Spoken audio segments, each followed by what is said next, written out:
Les Voix de l'APP, le podcast de la préfecture de police. L'incendie du bazar de la Charité.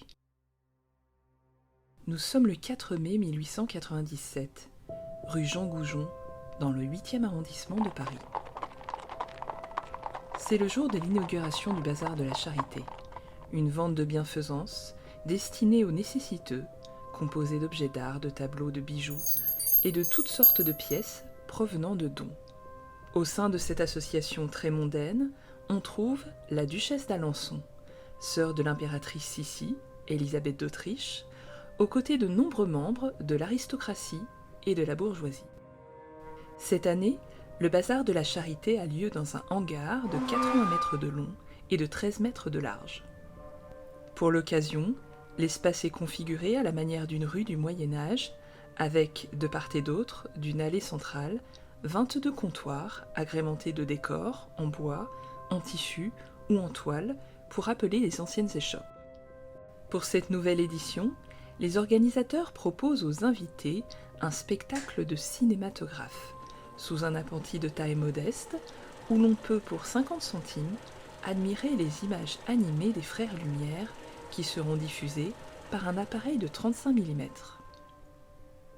Pour projeter une source lumineuse suffisamment importante, cet appareil utilise une lampe comportant un bâton de chaux porté à incandescence, 1500 degrés, et chauffé par la combustion de vapeur d'oxygène saturée en vapeur d'éther. Ce détail, on le verra, aura toute son importance dans le drame qui va suivre.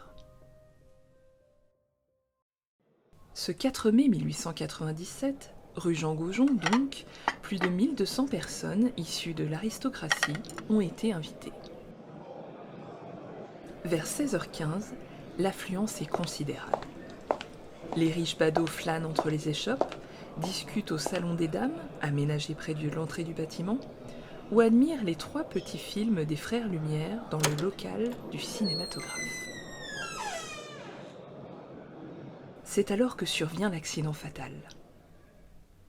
La lampe de projection de l'appareil a épuisé sa réserve d'éther et il faut la remplir. Le projectionniste demande à son assistant de lui donner de la lumière. Au lieu d'ouvrir le rideau en toile goudronnée qui sépare le mécanicien du public, celui-ci commet l'erreur de gratter une allumette. L'appareil étant mal isolé, les vapeurs d'éther s'embrasent. Le feu se propage instantanément aux décors tous inflammables, aux tentures, rubans et dentelles, et dévore le vélum goudronné qui sert de plafond au bâtiment. Des lambeaux enflammés retombent sur les visiteurs. Rapidement informés, les organisateurs commencent à faire évacuer les spectateurs, gagnés par la panique. Certains tombent, sans pouvoir se relever, piétinés par la foule qui tente de rejoindre les 2 petites portes d'accès donnant sur la rue. L'une d'elles est rapidement bloquée par des corps, d'autres encore par un passage étroit ramenant à la rue Jean Goujon, et celui-ci est lui aussi obstrué par des corps. Certains grimpent sur des échelles apposées sur le mur de l'imprimerie du journal La Croix, qui se dresse à l'arrière du hangar. Environ 150 personnes parviennent à s'extirper des flammes avec l'aide des cuisiniers de l'Hôtel du Palais, situé à l'arrière du hangar, abritant le bazar de la Charité. 15 minutes après le début de l'embrasement, le bâtiment n'est plus qu'un amoncellement de poutres de bois calcinées, d'où émergent des cadavres horriblement mutilés et brûlés. Les pompiers de Paris, accourus de plusieurs centres de secours, se positionnent pour circonscrire l'incendie à l'aide de pompes à vapeur et de lances afin d'éviter sa propagation aux bâtiments voisins. Un service d'ambulance évacue les blessés réfugiés autour du bazar. Le commissaire de police le plus proche, prévenu par l'un des gardiens de la paix en faction à la porte du bazar, arrive peu avant l'écroulement final, mais parvient à sauver quelques femmes. Il dirige ses hommes, qui s'activent à transporter les blessés. Vers 17h, le préfet de police, Louis Lépine, arrive sur place et fait aussitôt évacuer, grâce aux forces de police en place, la foule qui a envahi la rue Jean Goujon.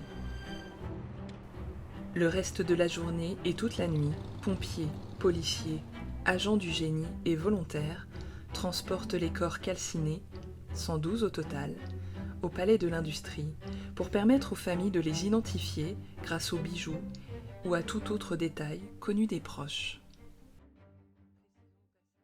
C'est le début de l'odontologie médico-légale, un procédé d'identification des victimes, toujours en vigueur aujourd'hui, comme nous l'explique Norbert Fleury, technicien de police technique et scientifique à la police judiciaire de la préfecture de police. C'est là qu'est née l'identification par les dents, l'odontologie médico-légale. Et malheureusement, lors d'un incendie, les corps sont difficilement identifiables. Et pour cela, on n'avait pas de technique à l'époque, hormis les vêtements, les bijoux, la reconnaissance visuelle. Et de là, on a eu l'idée, un consul du Paraguay a eu l'idée de demander aux dentistes de plusieurs des victimes de venir examiner la dentition pour voir s'ils reconnaissaient leurs patients parmi eux. Parmi tous les cadavres déplacés au palais de l'Industrie figure la duchesse d'Alençon. Sa dépouille est identifiée par son dentiste, qui reconnaît ses dents et son bridge en or.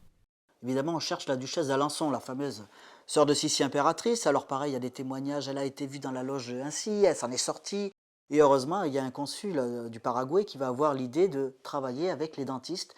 Et il va se dire, justement, elle était suivie par un dentiste, il s'appelle Davenport. On va lui demander de venir et d'identifier sa cliente. Et de là, il va explorer la bouche de tous les cadavres qui sont là.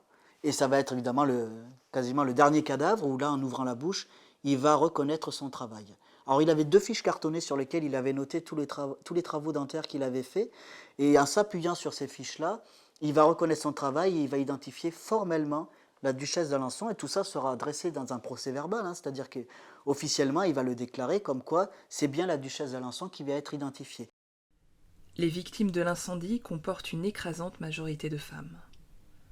Outre le fait qu'elles étaient majoritairement présentes sur les lieux, il semble que le caractère contraignant de leurs toilettes de l'époque, composées d'un cerceau métallique et de 3 jupons superposés, ne serait pas pour rien dans leur difficulté à fuir les flammes. Il se dit aussi, notamment dans la presse, que la plupart des hommes présents à la manifestation, faisant fi de la galanterie, se seraient tous précipités vers les sorties, en bousculant et en frappant des femmes à coups de canne pour se frayer un chemin.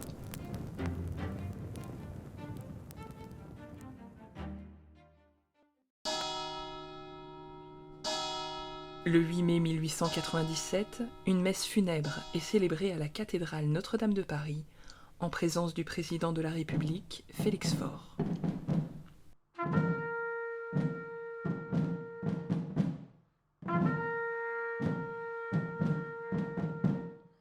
Un an après la catastrophe, la première pierre d'une chapelle d'expiation, baptisée Notre-Dame de Consolation, est posée à l'emplacement du terrible incendie.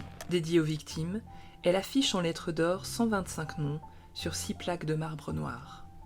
Propriété de l'association mémoriale du Bazar de la Charité, elle rassemble, aujourd'hui encore, des descendants des victimes et a été classée monument historique en 1982. Quant aux victimes qui n'ont pu être identifiées, la ville de Paris a fait élever en leur mémoire un monument toujours entretenu par la ville au cimetière du Père-Lachaise.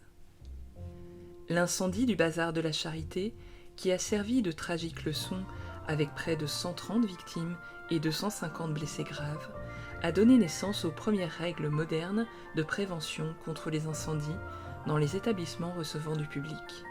Celles-ci concernent entre autres le nombre et la largeur des issues de secours, la résistance au feu des matériaux de construction ou encore l'interdiction des liquides inflammables. Compte tenu de son immense retentissement, l'incendie a également inspiré de nombreux réalisateurs et écrivains depuis la fin du XIXe siècle jusqu'à nos jours, comme en témoigne la série télévisée diffusée en 2019 intitulée « Le Bazar de la Charité ».